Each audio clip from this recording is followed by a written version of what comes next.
all set?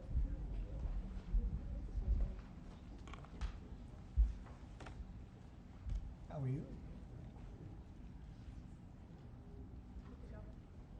Thank you very much for being with us. It's a good time for this country, whether you have the hottest country anywhere in the world. I think you're hearing it from a lot of people, not just from me. We're doing very well in so many ways. And the gentleman on my right, we recruited him. We tried to get the best person. We got a man that you'll hear in a second has done an amazing job with respect to Social Security. He's running it, and he's running it like nobody ever even dreamt possible. And it's the 90th anniversary right now of Social Security. So today we celebrate that 90th anniversary of one of the most significant pieces of legislation ever signed into law, the Social Security Act of 1935, and we're going to make it stronger, bigger and better. Really doing a job. In the campaign, I made a sacred pledge to our seniors that I would always protect Social Security, and under this administration, we're keeping that promise and strengthening Social Security for generations to come. You keep hearing stories that in 6 years, 7 years, Social Security will be gone, and it will be if the Democrats ever get involved, because they don't know what they're doing. But it's going to be around a long time with us. Very much, you'll be surprised to hear some of the numbers. I'm delighted to be joined by the Commissioner of the Social Security Administration, Frank Bisignano. Oh, in the world of business, in fact, I wrote some of the little things down that he's had an amazing, he was Chief Operating Officer of JP Morgan Chase. He worked for Jamie Dimon. And Jamie Dimon said that he was amazing. So think of that, Chief Operating Officer, JP Morgan Chase, had a storied career. Then he went to First Data. For those in the business, you'd know it's the largest payment company anywhere in the world. And worked for Henry Kravis, and it was in big trouble. He took it over as CEO. He made it incredible. They merged with Fiserv, and he became CEO of that, and that became extremely successful. I was in Milwaukee. I guess they have the Milwaukee Arena, and where we had some good success and some good speeches. But he's a really legendary guy, and he wanted to do this. I mean, he just wanted to straighten out Social Security because he loves our country. And what he's done in a few months is amazing. Almost 60 million American seniors rely on Social Security for peace of mind and a life of dignity and retirement. These Americans paid into the system, and they deserve leaders in Washington who are going to protect the benefits they've had and protect Social Security. Under Biden, Social Security went down like nobody's ever seen. It deteriorated. There's never been anything like it. The 4 years of Biden were very, very destructive. It couldn't have gone on much longer. Social Security was going to be destroyed. It was being destroyed. The average call wait time reached an all-time high of more than 42 minutes. Field office wait times were at 32 minutes, which is unheard of, and the disability claims backlog was the longest ever in recorded history. In other words, it was run just like the country was run. It was run really badly. But I'm pleased to report that under our leadership, and Frank in particular, the changes he's made and what he's done is sort of a miracle. Sort of like what happened with the country as a whole. Field office wait times are now down 30% since last year, and it looks like it's going to a total record number. And the record was set in a long time ago when the world was a lot different place. We're going to beat that record. Call wait times are down 73% while serving twice as many customers per day. The disability claims backlog is down 26%, and seniors now have 24/7 online access to their accounts, which they never had before, whereas under Biden, the website was down 29 hours a week for maintenance purposes. It was essentially not open very much. They were always maintaining it, but they didn't know what the hell they were doing. They had a person running that had no idea what they were doing. Among my very first acts was to order all government employees to return to the office or be removed from the job, which means our Social Security offices are now open for full business hours 5 days a week. So unlike being shut down all the time, we're open at record levels also. We're making it really great for the people that want and demand Social Security, and they paid into the system. They deserve it. Last month, I signed one big, beautiful bill and allowed no tax on Social Security for our great seniors, okay? So how's that? Not bad, right? No tax on Social Security for our seniors. And to protect our benefits, we've already kicked nearly 275,000 illegal aliens off of the Social Security system. These are people, many of them have already left the country, and yet we were sending them checks all the time. And 275,000, and that number is now even larger than that, Frank. It's an unbelievable job. And what that's doing is making the system strong. It's making it strong. Biden never kicked anybody off. Everybody joined. And we're carrying out historic deportations to remove many more illegals committing Social Security fraud. It's the Social Security fraud that was taking place at levels that nobody's ever seen.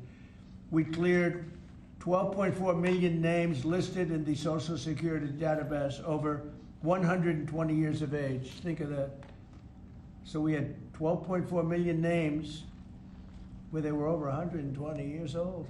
Is that right? That's a hell of a statement.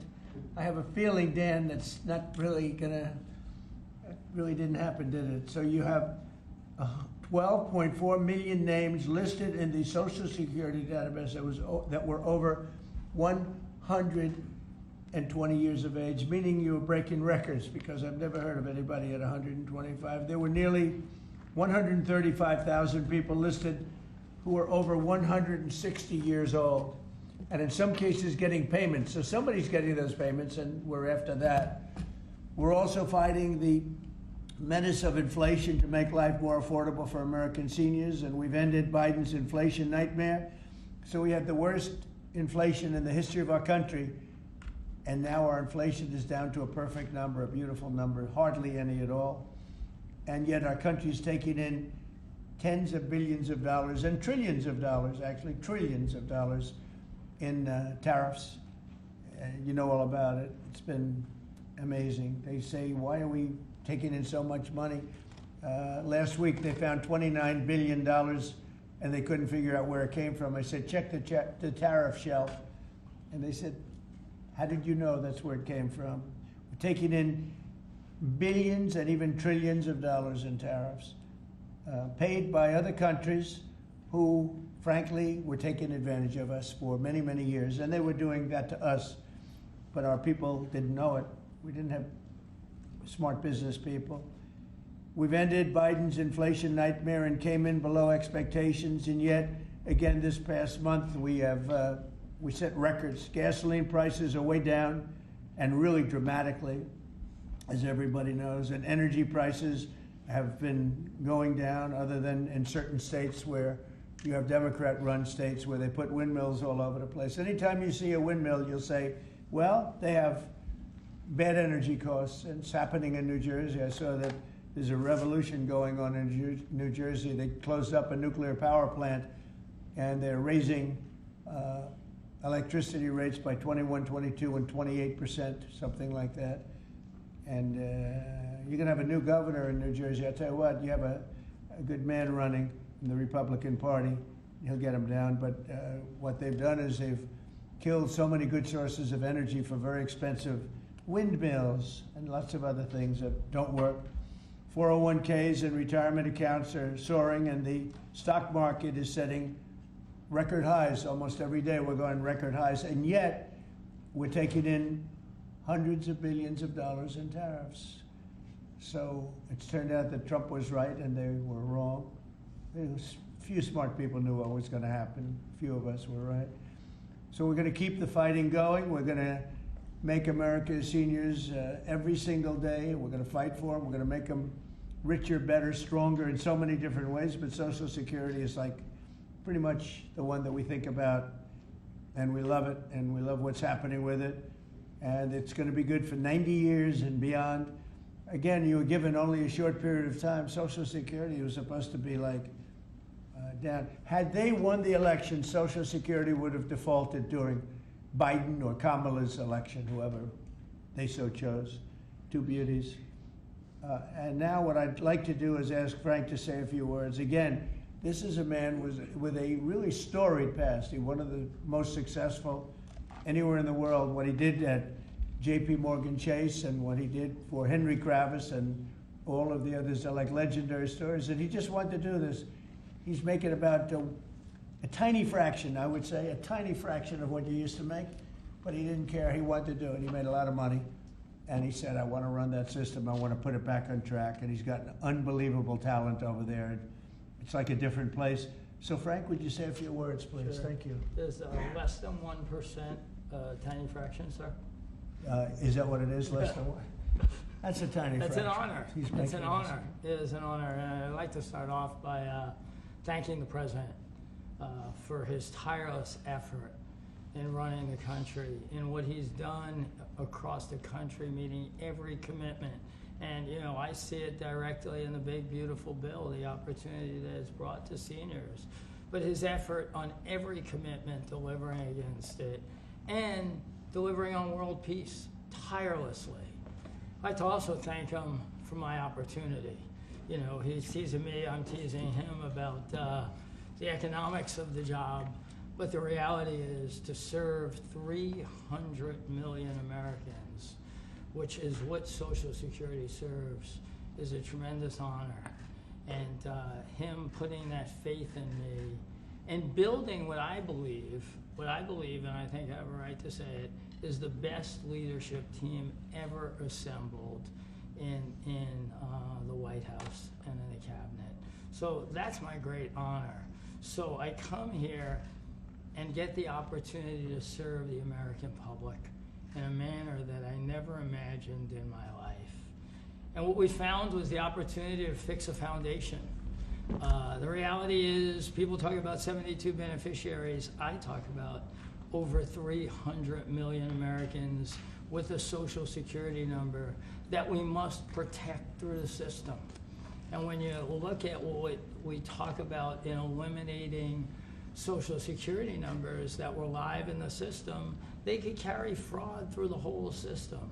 So the first thing was root out fraud, waste, and abuse.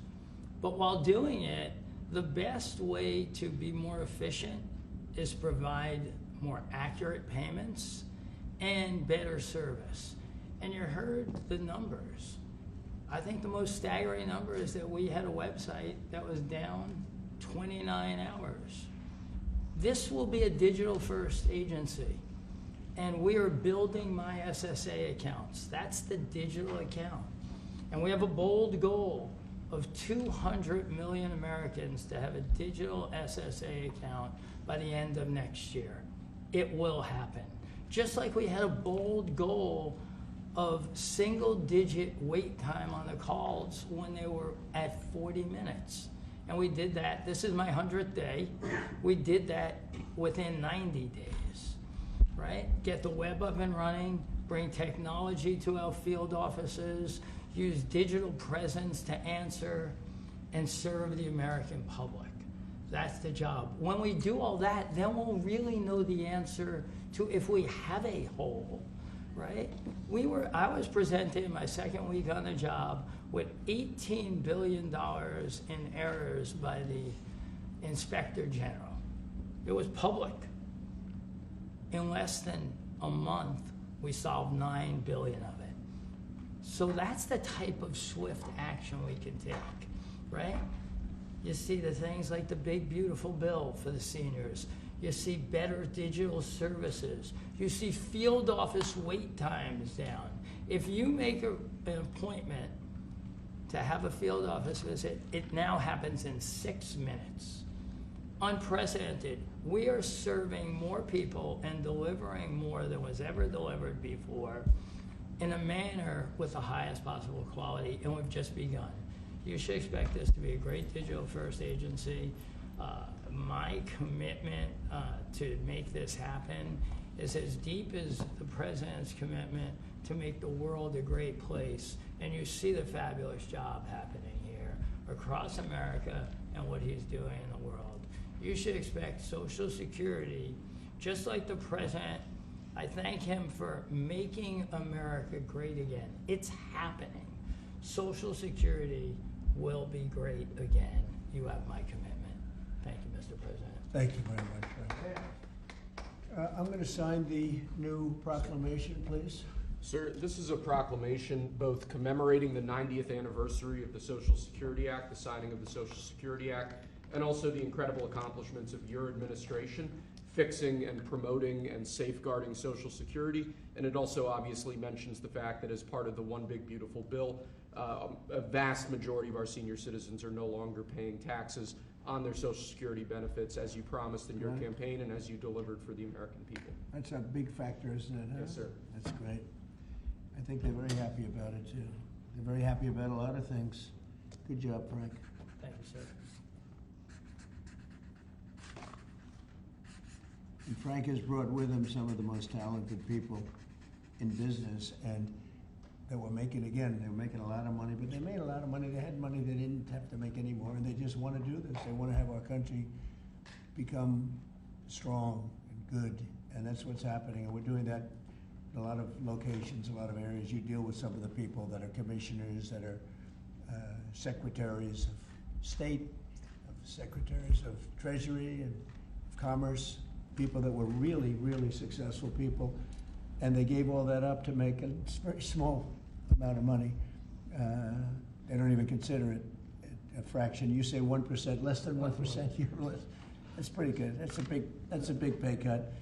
But Frank is one of the most outstanding of all. His career has been incredible, and you just have to look at what happened at J.P. Morgan Chase and look at what happened with First Data. First Data was the biggest company of its kind in the world, but it was not going to make it. He went in, and it became a tremendous success and merged into another company, and he became the head of that company. Then he said, let me go save Social Security, because as big as that stuff is, it's small potatoes compared in terms of numbers, right? In terms of numbers, these are big numbers. Government numbers are big numbers. So I want to thank everybody for being here, but I'm really proud of you, Frank. And here's your proclamation, and let's take a look at what that looks like. Signed by the human hand. For a change. That's good, right? Do you have any questions for Frank? How about questions for Frank? Mr. President. For Frank? Mr. President? Yes, on Social Security. Please. First and foremost, this was a major campaign promise that you had. 2023, it was one of the first Agenda 47s that you put out. It was titled, We Must Protect Medicare and Social Security. Why was this important for both of you to get done, and given the fact that it'll impact millions of lives? Well, it was very important to me because I knew how Social Security, I've been hearing about it for years, long before I came to office, that it was really going to die very shortly, and I had to put somebody outstanding in. And I was talking to him on a business sense once, and I said, this guy's amazing. And he said, I'd love to help you with Social Security, because it's sort of what he does. He takes troubled entities and turns them around, and he did some of the biggest messes in the world, and Social Security in a certain way, I guess, you reported it all the time. In 4 or 5 years, it's going to go bust, but not anymore, it's not. And he's got it turned around so well. The proclamation helps. All of the things we've done help. And he's finding such tremendous fraud where we have illegal aliens. We have people that don't even exist on Social Security now. They don't exist. And what it does, it makes it totally secure and powerful for the people that are on it and need it. And we're very proud of the job he's done, one of the best. Kara Castro from Lindell TV. How are you today, sir? Democrats like Bernie Sanders and Elizabeth Warren continue to peddle the lie and the claim that you're trying to cut Social Security, despite your repeated promises to protect it. Why do you think they keep pushing this misinformation and literally terrorizing the elderly in America that sadly keep watching the very misleading mainstream media? I love your question. I should have called you almost first, but I love his questions also, always. But it's such a good question. It's so vicious what they do. Elizabeth Warren said she was an Indian. We call her Pocahontas. She's a liar. She lied her whole career. Based on the fact that she was an Indian, she was able to get into certain colleges, get certain jobs, get into certain universities to work there. She's a liar and a mean person. She's a nut job. I watched her the other night. She's all hopped up endorsing a communist in New York City. And she was all excited and jumping up and down. She's got to take a drug test. She really does. She's got to take a drug test. There's no way somebody can act that way and be normal. What she's done to our financial institutions, she destroys people. You know that you had a lot of great banks in the Midwest and banks that loaned to farmers and others, and they went out of business. She put them out of business. Stone cold mean. Banks that were open 150 years, family banks that supplied the farmers and manufacturers and others, and she put them out of business. She's a mean, horrible human being. Bernie Sanders is Bernie Sanders. I don't mind him so much. He's just a liberal guy, very liberal guy. He's a wacky guy. He's still sharp. I got to tell you, you know, he's 86 or 87 or something.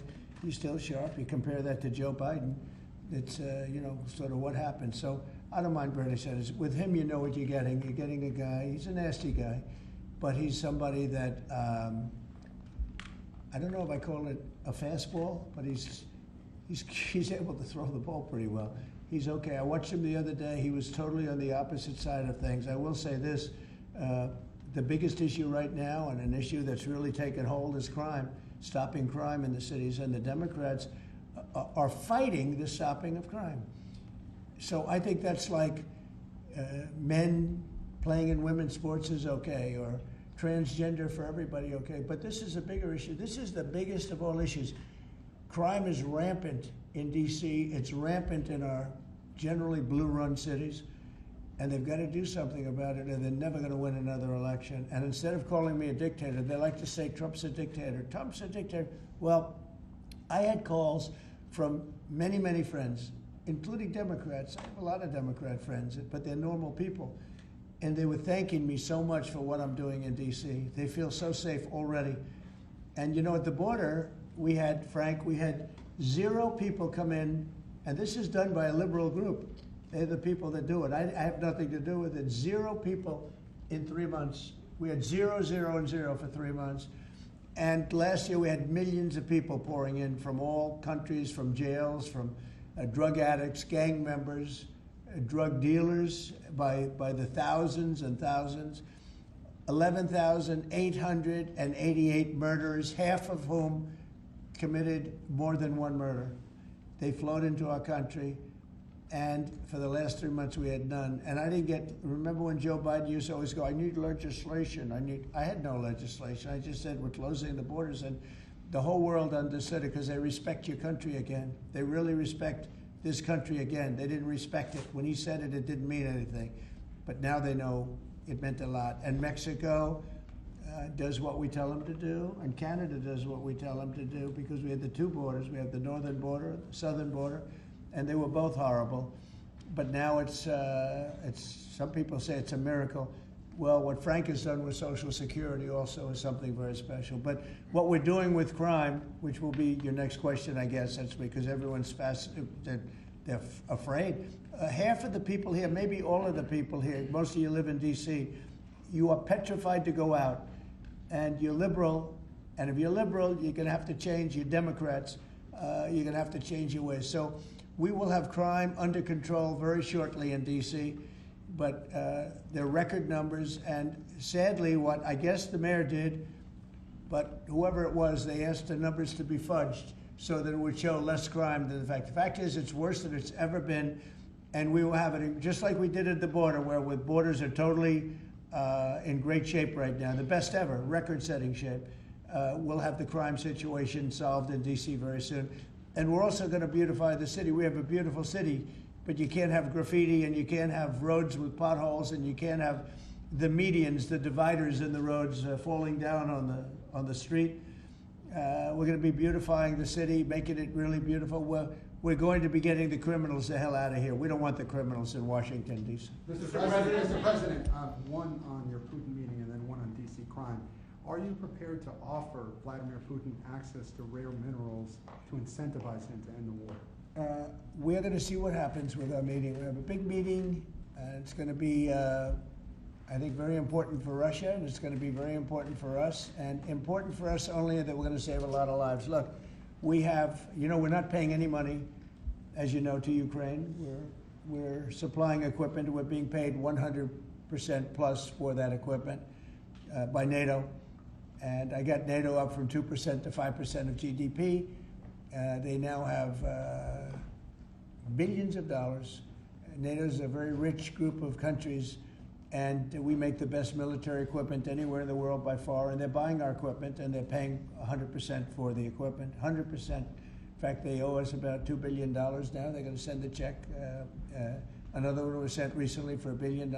So we're not spending any money anymore. Biden gave them $350 billion, got nothing for it. And if you look, and by the way, we also signed a rare earth deal where we get, years of rare earth to get our money back, the money we spent. But what I'm really doing this for is to save thousands of soldiers a week. You have Russian soldiers, you have Ukrainian soldiers, and then you'll have missiles dropped into various cities and towns in Ukraine. And they're losing last week they lost 7,251 people, mostly soldiers, Russian and Ukrainian soldiers. I'm doing it for that reason. We have a meeting with President Putin tomorrow. I think it's going to be a good meeting, but the more important meeting will be the second meeting that we're having. We're going to have a meeting with President Putin, President Zelensky, myself, and maybe we'll bring some of the European leaders along, maybe not. I don't know that it's going to be very important. We're going to see what happens. And I think President Putin will make peace. I think President Zelensky will make peace. We'll see if they can get along. And if they can, it'll be great. I've solved 6 wars in the last 6 months, a little more than 6 months now, and I'm very proud of it. I thought the easiest one would be this one. It's actually the most difficult. We had one war raging, as you know, for 37 years. One in the Congo with Rwanda was raging for 31 years. We solved 6 of them, made peace, not just solved them, we made peace.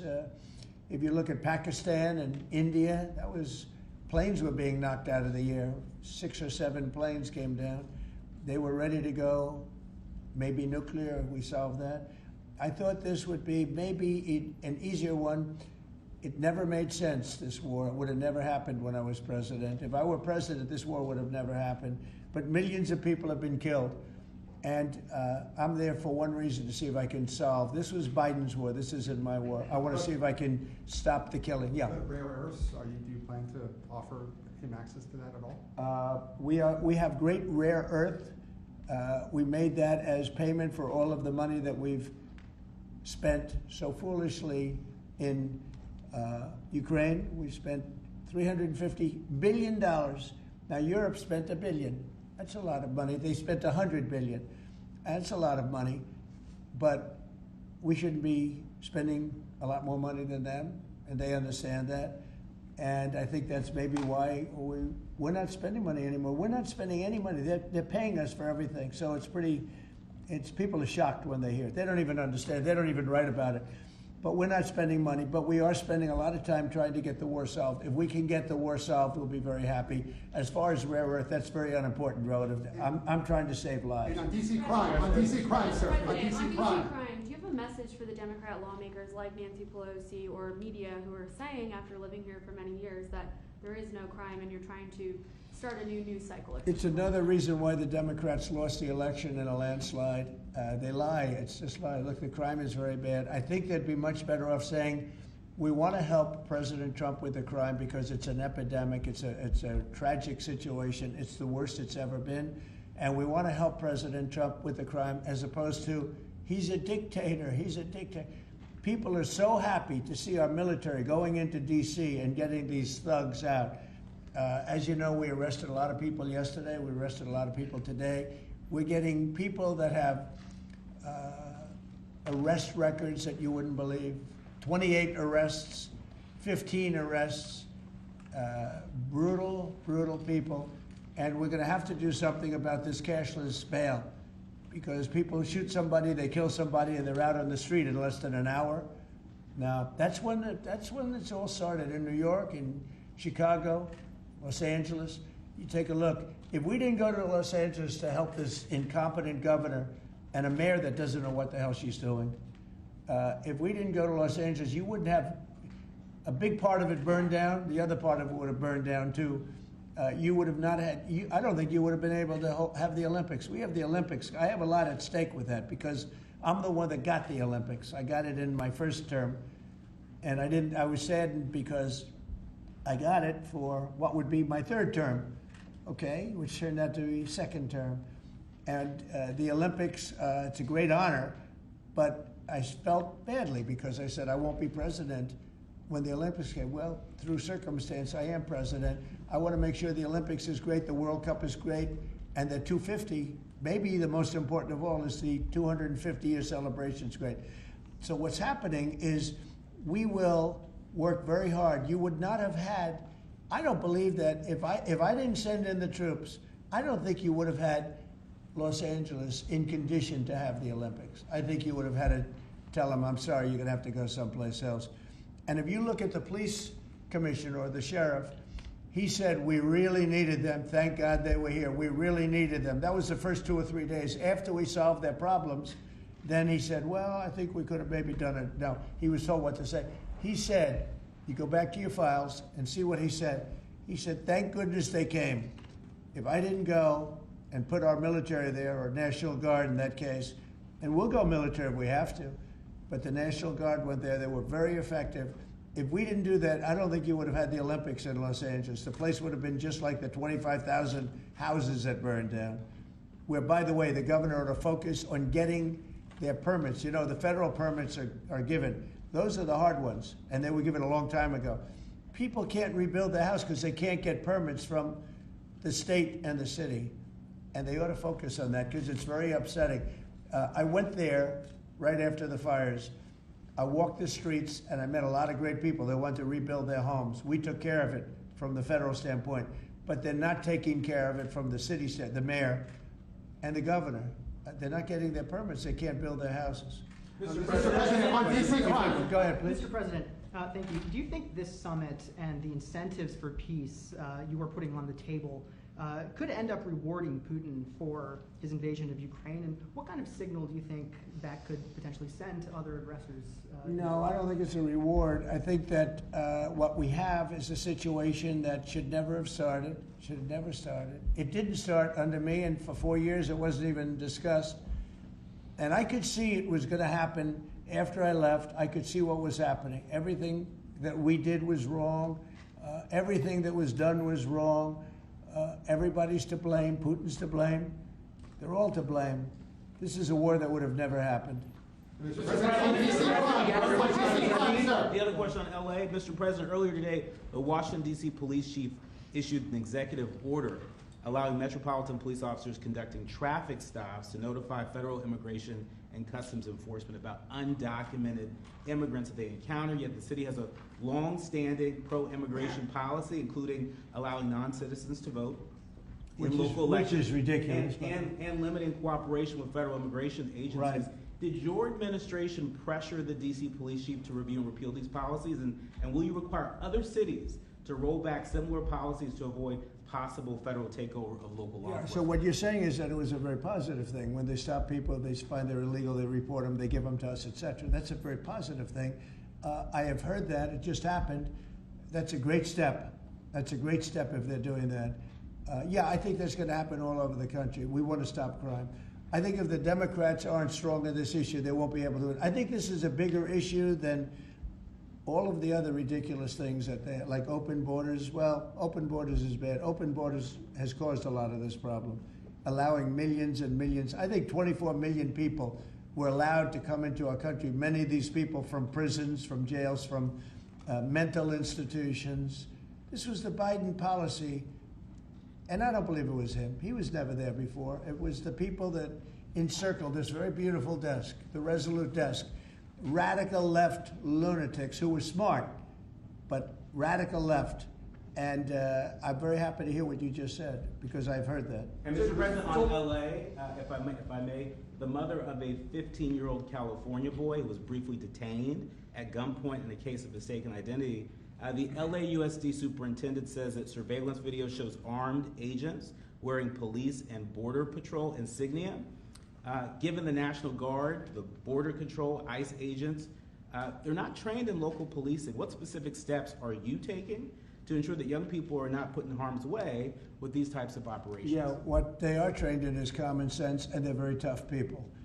and they have great common sense, and they are highly trained. I heard the mayor of L.A. was saying, "Oh, they're not trained this way." I heard this character from where was he from? They talk about him as a candidate. He's got no chance. The governor of Maryland. I watched him this morning saying that the governor of Maryland, yeah, they say maybe he'll be a president. He's not presidential timber at all.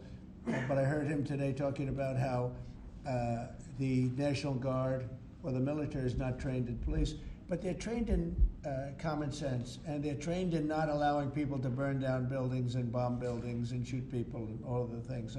They've done a great job. Again, if we didn't send them, and very importantly, if we didn't send them into Los Angeles, the rest of Los Angeles would have been burned down to the ground. When you look at Minnesota, Minneapolis, I sent them into Minneapolis because the governor wouldn't make the call. If I didn't do that, you wouldn't have a Minneapolis. It wouldn't be, I don't think it would be existent today. You remember the famous scene burning over the CNN anchor's shoulder. He said, everything seems to be very peaceful. And behind him, the whole city's burning down. So you had the whack job governor who ran for vice president and made a fool out of himself. You would have had, I saved that city, I'll tell you, I saved that city. So the bottom line is these are very tough people that are trained in a thing called common sense, and they're also trained in doing what we're talking about right now. And you watch crime stop, but you wouldn't have Los Angeles, it wouldn't be existent today. We would have had to cancel the Olympics if I let that go on. Mr. President, will you pressure Israel to allow journalists into Gaza to cover the humanitarian efforts the U.S. is pursuing? And I'd like to see that happen, sure. Would you pressure? I would like to see it happen. I would be very fine with journalists going in. It's a very dangerous position to be in, if you're, as you know, if you're a journalist. But I would like to see it. And on tariffs, Brazil, Mexico, and Latin America are getting closer to China. And they say it's partly because of the tariffs you're imposing those countries. Are you concerned them getting closer to China? No, not at all. I'm not concerned at all. They can do what they want. None of them are doing very well. And what we're doing in terms of economics, we're blowing everyone away, including China. We're doing better than any other country in the world right now. Brazil has been a horrible trading partner in terms of tariffs. As you know, they charge us tremendous tariffs, far, far more than we were charging them. We weren't charging anything, essentially. And Brazil has some very bad laws happening where they took a president and they put him in jail, or they're trying to jail him. And I happen to know the man, and I will tell you, I'm pretty good at people. I think he's an honest man. I think what they've done, this is really a political execution that they're trying to do with Bolsonaro. I think that's terrible. But they also treated us very badly as trading partners for many, many years. One of the worst countries on earth for that. They charged tremendous tariffs, and they made it very difficult to do anything. So now they're being charged 50% tariffs, and they're not happy, but that's the way it goes. Mr. President, on DC crime, sir, on DC crime, are you concerned at all that some federal officers that are helping DC police might be being pulled away from other high priority assignments? Like what? Like what? Terrorism, for example. Oh, really? Terrorism? They'll stop terrorism as part of what they're doing right now. No. The soldiers that we have, first of all, we have plenty of them, long beyond what that you have here. We're just using a very small force. You know, in Washington, D.C., they have thousands of police. They have a lot of police, but the police weren't allowed to do their job. We have a lot of great ones, and you have some that weren't so good, to be honest, but they weren't allowed to do their job. But now they are allowed to do their job, and essentially it's only 2 days, but you look at the numbers already, they're dropping. And no, they're not being pulled off for anything. Mr. Mr. President, as you know, there were some very concerning reports about crime statistics. Police are manipulating crime data to downplay crime in D.C. Will the administration release its own crime statistics to counter their misinformation? And will those individuals who are intentionally misrepresenting crime data and fudging the books, like you said, be penalized for endangering the public? They are under investigation right now. They are giving us phony crime stats, just like they gave other stats in the financial world, but they're phony crime stats. And Washington, D.C. is at its worst point, and it will soon be at its best point. You're gonna have a very safe, you're gonna have a crime-free city. I mean, I say that, you're gonna have virtually a crime-free city. And these are strong men, but the criminals are strong men and women, but they're strong men. And these are people that don't play games. We're not playing games. These are criminals we're dealing with. And they treated people. They took one of the people that worked for us the other day. You saw the beating, the pounding, 10 against 1. And they pounded the hell out of him. He's lucky to be alive. He's barely, almost killed. And we're not going to have that happening, please. Tulsi Gabbard declassified more documents last night related to the Russiagate Good. hoax. She's doing a great job, by the way. That was another fake story. I'm very happy with the job she's doing. That's right. They declassified some terrible documents talking about Democrats and what they did. Yeah. Radical left lunatics. It showed that then DNI James Clapper sent out emails to IC officials saying that it would be a team sport to push then the debunked 2017 ICA report, and that it might need them to compromise on their normal modalities. What's your reaction to the latest declassification, and in your view, sir, what does real accountability look like for the players It's involved? incredible what we're finding. Absolute proof of guilt. And we'll see what happens. But Clapper and Comey and that whole group of criminals, they're criminals. And they made it very tough. You know, they did the fake Russia witch hunt that lasted for 2 years. And I got totally exonerated. There was no doubt about it. They should have done it in 1 day, not 2 years. But it was a whole scheme to try and demean Trump so that I couldn't win an election. And that is a criminal group of people. They're sick people, and they're criminals, and they should be taken care of. Mr. President, does Putin have a strong hand tomorrow? Well, he came to our country, and I heard CNN fake news talking about that was a big win for him. Normally, he would say the opposite, but they said, oh, it's a big win that he came here. Normally, he would say the opposite, he came here. I think that President Putin would like to see a deal. I think if I weren't president, he would take over all of Ukraine. It's a war that should have never happened. If I weren't president, in my opinion, he would much rather take over all of Ukraine. But I am president, and he's not going to mess around with me. Mr. President, on Russia, Mr. President, would you support or agree to reducing NATO troops in Europe, in countries like Poland, in order to get Russia to agree to a peace deal? That hasn't been put before me, and I'll think about that for later, but it has not been put before me. Go ahead. Is anything less than an unconditional and immediate ceasefire a victory for the U.S.? Tomorrow? Yes. Well, tomorrow we'll see. I say, I don't know where that comes from. It's sort of not a good question. I would say that tomorrow, all I want to do is set the table for the next meeting, which should happen shortly. I'd like to see it happen very quickly, very shortly after this meeting. I'd like to see it actually happen maybe in Alaska, where we just stay because it's so much easier. But I think that it's going to be very interesting. We're going to find out where everybody stands, and I'll know within the first 2 minutes, 3 minutes, 4 minutes, or 5 minutes, like we tend to find out, whether or not we're going to have a good meeting or a bad meeting. And if it's a bad meeting, it'll end very quickly. And if it's a good meeting, we're going to end up getting peace in the pretty near future, okay? How about one more? Thank you, Mr. President. On the Smithsonian, I know that your administration is seeking to weed out a lot of this left-wing spin that's in the museums, but we're seeing from people like Brian Stelter or other commentators that they're insinuating that you are trying to change history according to your narrative. What's your response to that, and is there anything you particularly like to do? Well, we want the museums to treat our country fairly. We want the museums to talk about the history of our country in a fair manner, not in a woke manner or in a racist manner, which is what many of them, not all of them, but many of them are doing. Our museums have an obligation to represent what happened in our country over the years, good and bad, but what happened over the years in an accurate way.